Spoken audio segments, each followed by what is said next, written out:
Welcome to Saulcast. Tonight we are talking about Better Call Saul, Season 6, Episode 5, Black and Blue. This is our instant take. We just saw the episode, so these will be our raw, immediate reactions to it.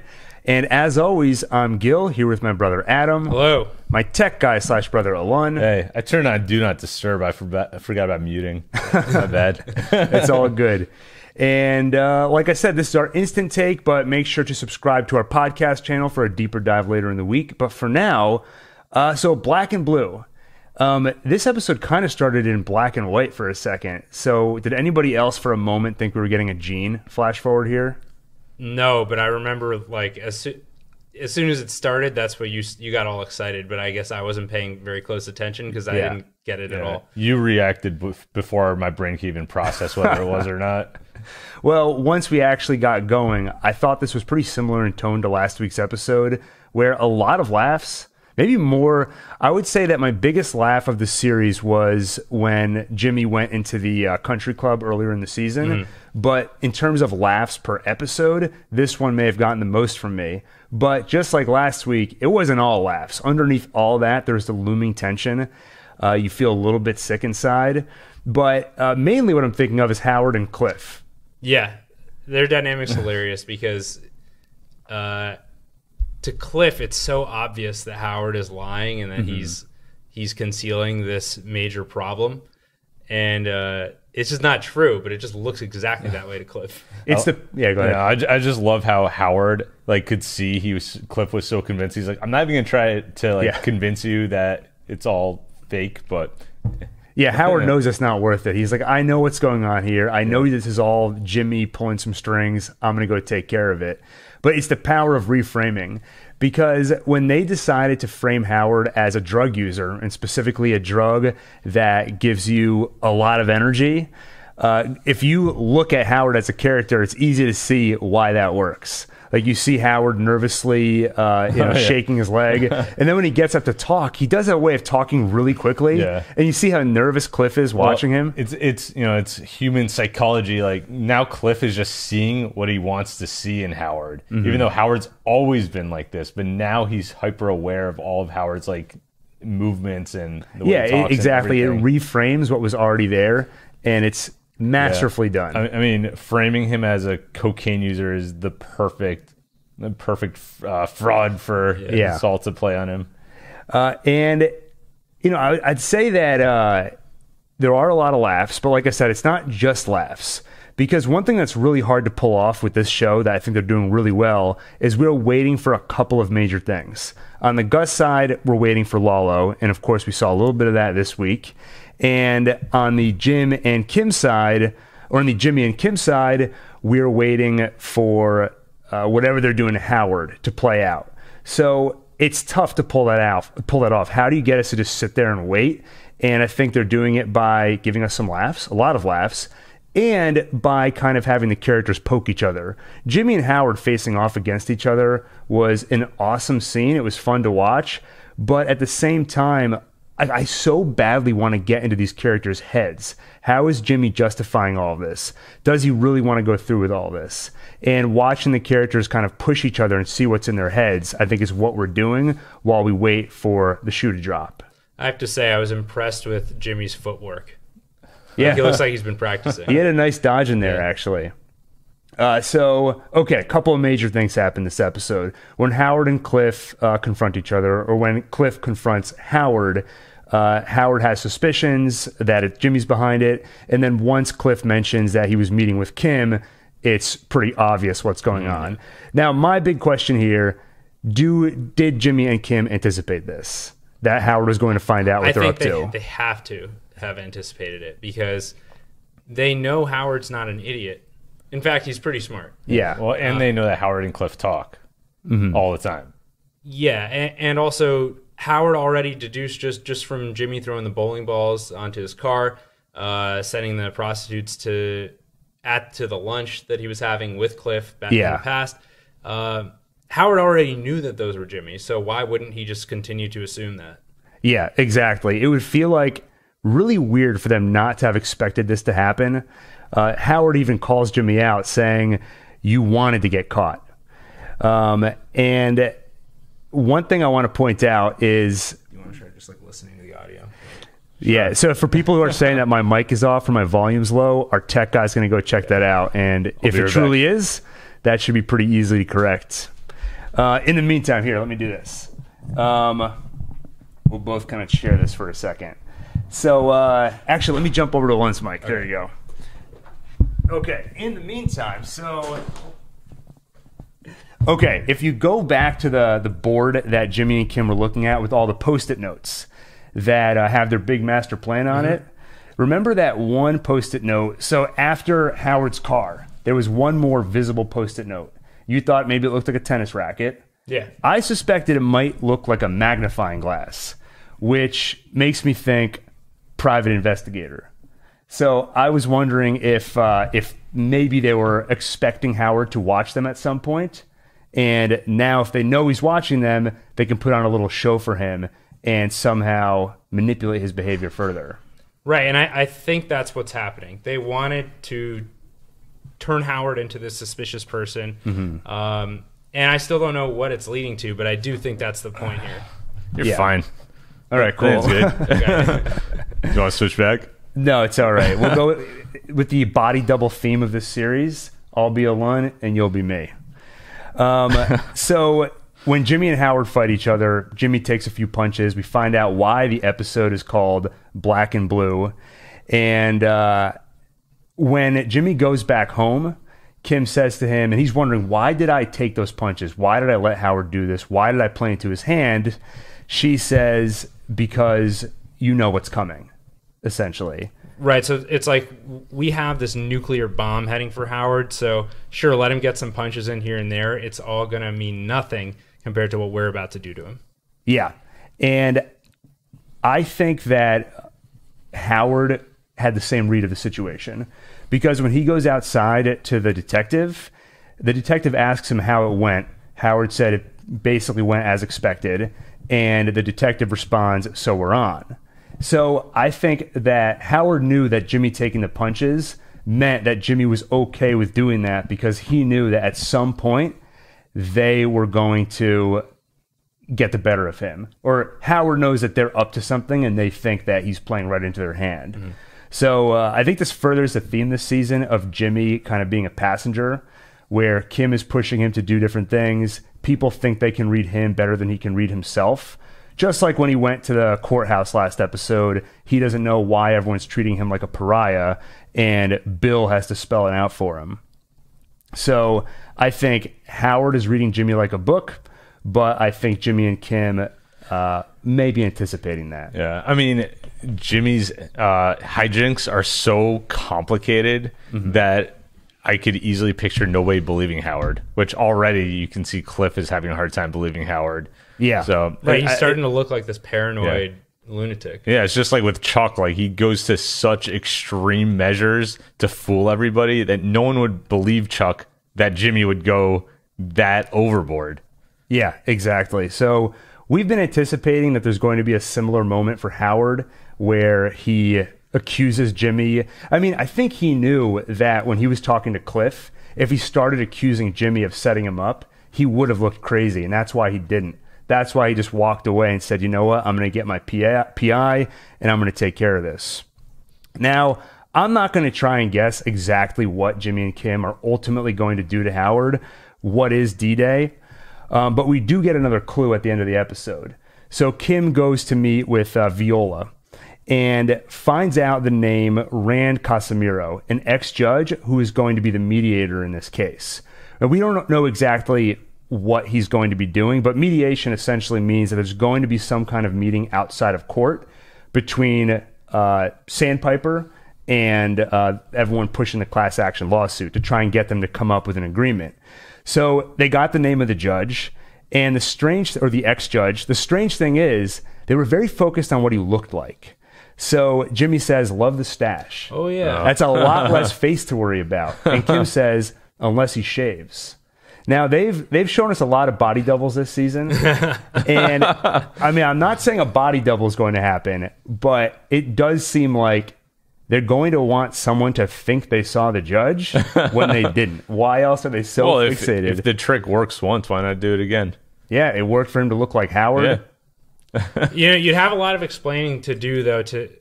How are you going to justify that Wendy is this popular with the rich and powerful in Albuquerque? Just every time the car throwing the prostitute at the car over and over. You'd think they'd go with like a higher class kind of escort.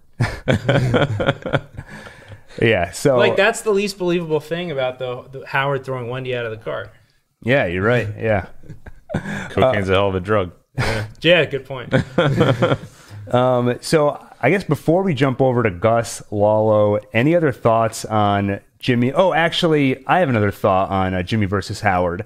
Howard says to Jimmy, "You've mistaken my kindness for weakness." Yeah. And I thought that was really interesting because last week we were talking a lot about how Jimmy and Kim think they can read people, and and they find out time and time again they can't. Like, no one's going to move an orange cone, and they do. Right. I can go around and take advantage of people and trick people, but no one at the court's going to notice. So Jimmy's completely destroyed his reputation. And again, they think they can read Howard. They think they can manipulate him, and at least he thinks they can't. Yeah, I mean, that's really true, especially Saul, the way he walks around the courthouse acting oblivious to why everybody hates him. Yeah. Like, he probably truly doesn't understand why everyone hates him because he thinks he's so much smarter than everybody. Right. But yeah. Any other thoughts on Jimmy and Kim before we go over to the Gus Lalo side of things? No. All right. Fight was awesome. So speaking of, the boxing match was great. Yeah, I mean, that's one of those things where it's how many different things can you say about it other than I laughed a lot this episode. Yeah. It was hilarious in a great Better Call Saul way where it's an uncomfortable hilarious. And that was just another scene that I'll never forget, that moment where Howard and Jimmy fought each other in a boxing ring. And also, like, once when Howard proposes the boxing match, I mean, we watched it together. I was like, oh, do it. No part of me actually thought it would happen. Yeah. You know? I mean, if you think about it, that's the perfect idea for both of them. They both just need to get aggression out. Right. Yeah. And let's do it like men. Let's hit each other. Why are we using the court system for this? Yeah. I wonder if this will actually make Saul feel like, you know what, it worked. Like, let's leave him alone. But Kim's going to keep pressing for she didn't get her boxing match. Well, I said it last week, and I am definitely waiting for the moment where Jimmy makes a decision. We've seen him make a lot of decisions, but in the microcosm of how do we enact Kim's plan. He's figuring out the mechanics of that plan, but when is he going to make a real decision on the direction of his life or what they're doing? And like I said, he's felt like a passenger a lot this season. So I think I'm gonna go listen to this sound again. All right, I think there might be some trolls in here. I don't know how much of a sound issue there is. Okay, so speaking of body doubles, Ben at the end of the episode, the guy who looked a lot like Lalo, that was Lalo. Shocking. Yeah. I just thought coincidentally Lalo had a doppelganger in Germany. Yeah, so a couple things to look at here. First, Gus, we've seen before that when he's nervous, one of the ways he handles it is by excessive cleaning. We saw it with Lyle in the Los Pollos Hermanos, I think last season, and we see it again here when he's cleaning a bathtub with a toothbrush. And he says to Mike that Lalo can't strike, not yet. And then immediately after that, he says, we're heading out. So that, I think, is the moment when he realizes that Lalo can't strike, because right now he'd essentially be one guy or whoever else he can get physically to strike back against Gus. But that would, of course, be a problem with the cartel watching. So I think that's the moment where Gus realizes that Lalo needs proof. In this episode, we finally get an idea of what that proof is. A lot of us were just thinking he's got to be doing something around Nacho, prove that Nacho is working for Gus. But really, he's trying to get proof that Gus is building a super lab, that he's trying to expand the meth business and basically move outside the cartel's peer view. So how does he do that? He goes to Germany and he finds Werner's wife, or now widowed wife. Yeah, and I just want to say, so this is one thing we've talked about every episode of Saulcast this season, is these writers for this show do not know how to keep a secret. Mm-hmm. Now, we have all these smart people coming into the comments saying, my prediction is that Lalo's looking for Werner's wife.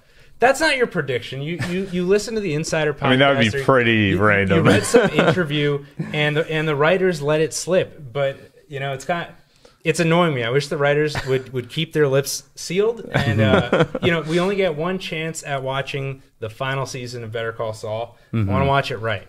Yeah. Keep these things secret and try to just enjoy it the right way.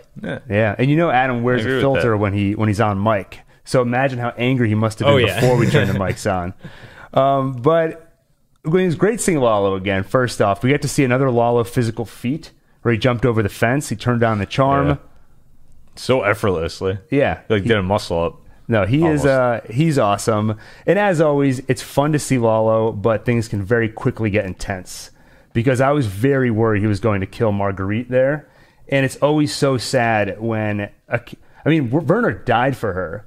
And he, in his dying moments, basically, before Mike shot him, he made sure that she would get to live. So it would have been pretty depressing to see her have to go. But what does Lalo walk away with? So he gets, and if you're wondering what was that protractor slide ruler thing, here's what it was.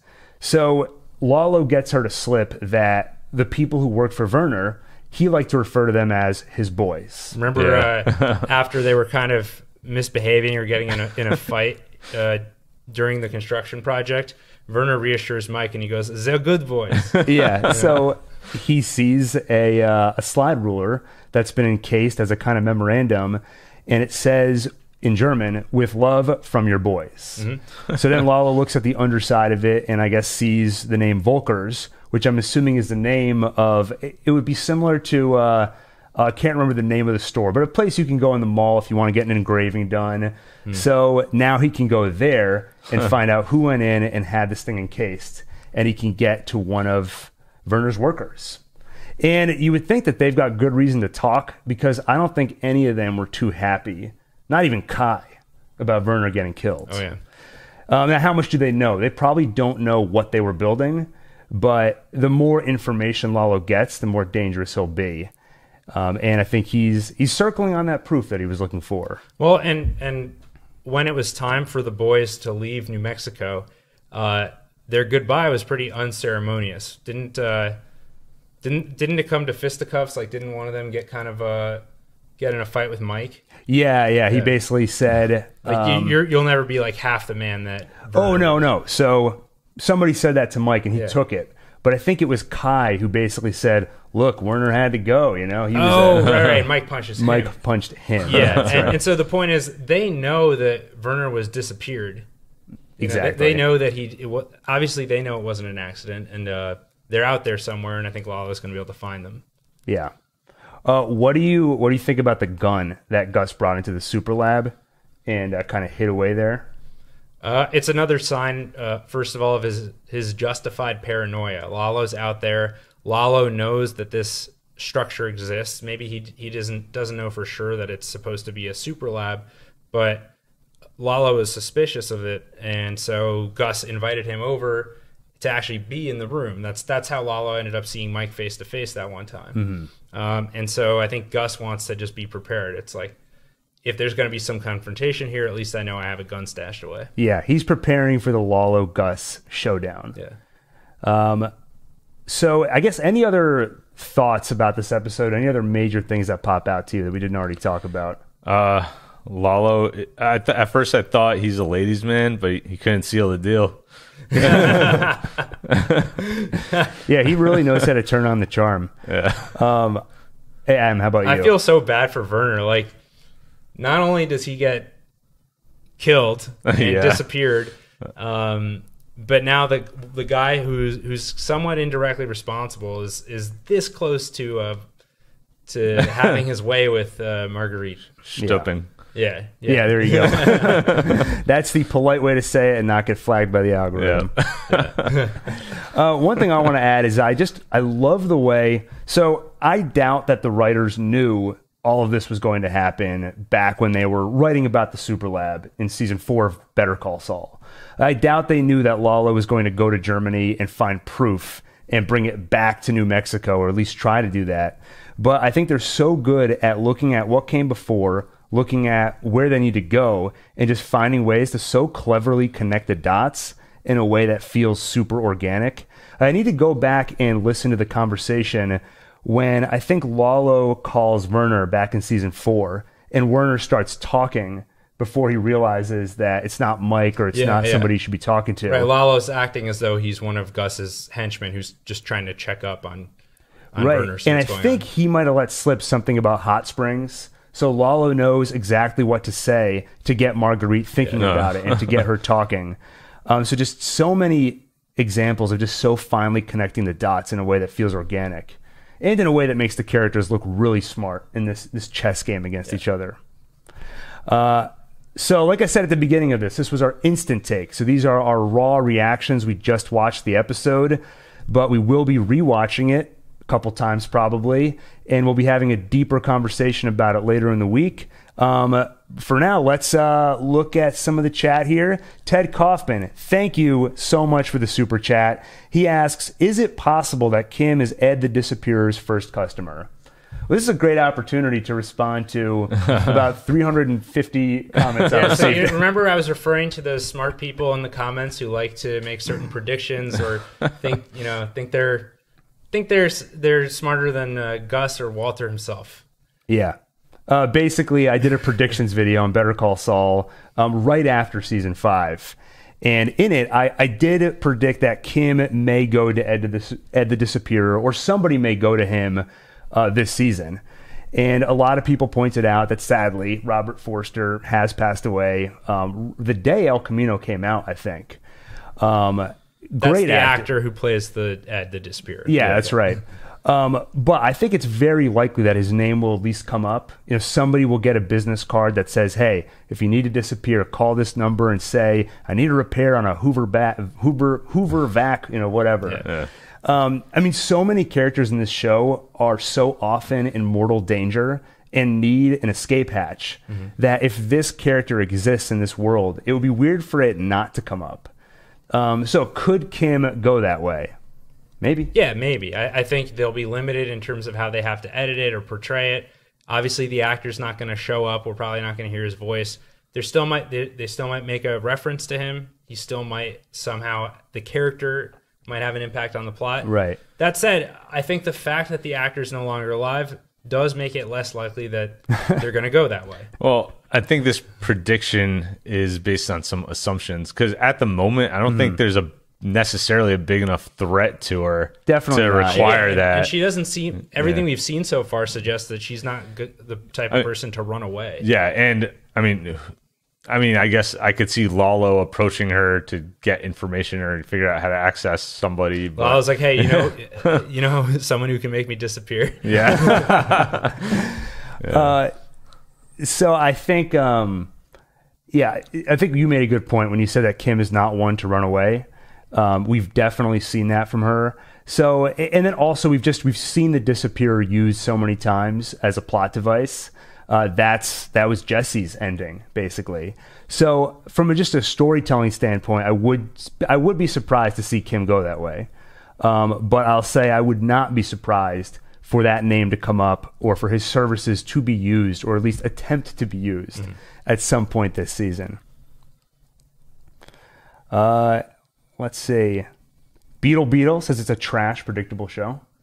So I don't know. It seems pretty hard to. Well, I like it. I mean, I think Lalo going to Werner's wife is pretty unpredictable unless you get information beforehand.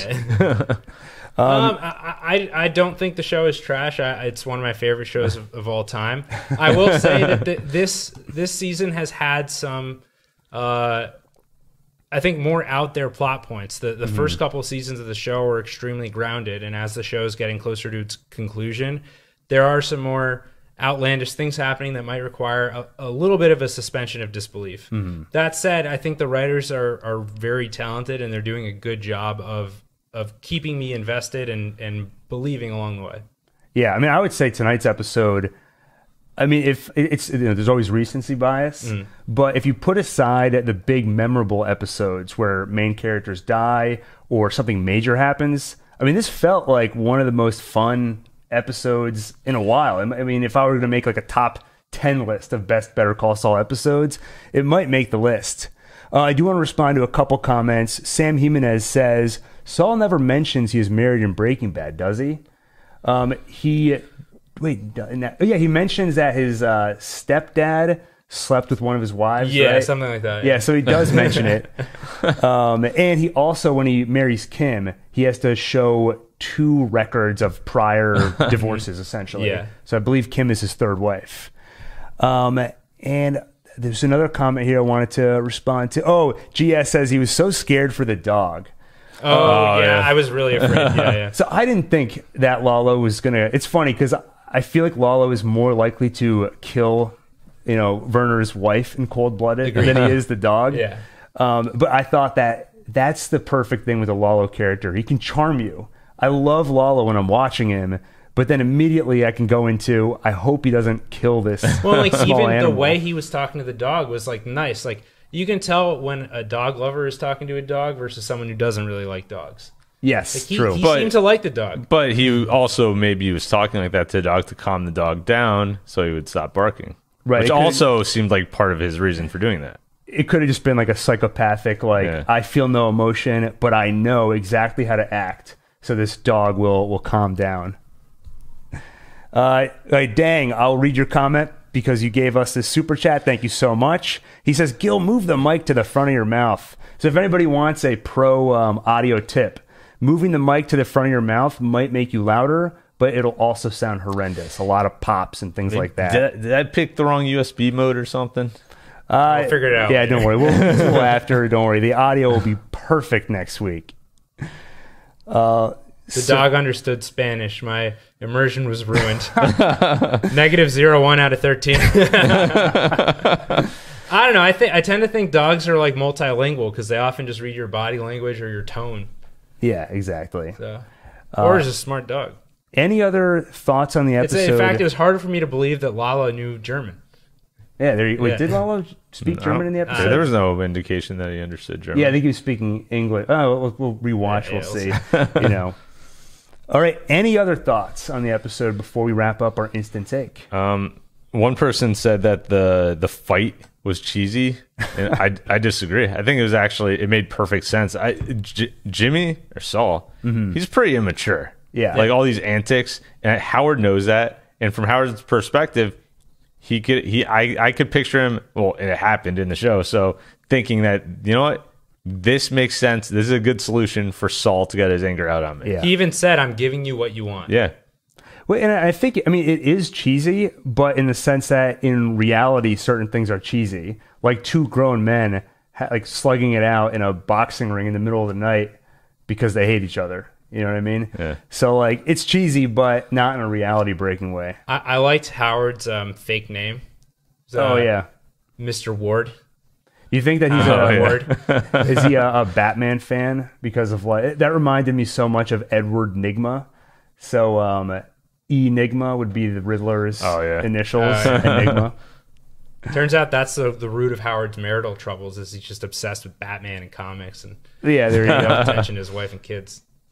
I think Howard was baiting Jimmy into reacting. Yeah, that's exactly how I read it. I think he knew, just like Kim, Howard knew that if Jimmy let him if Jimmy took the punches, Jimmy would only be willing to do that if he thought he had the upper hand in some way. Mm-hmm.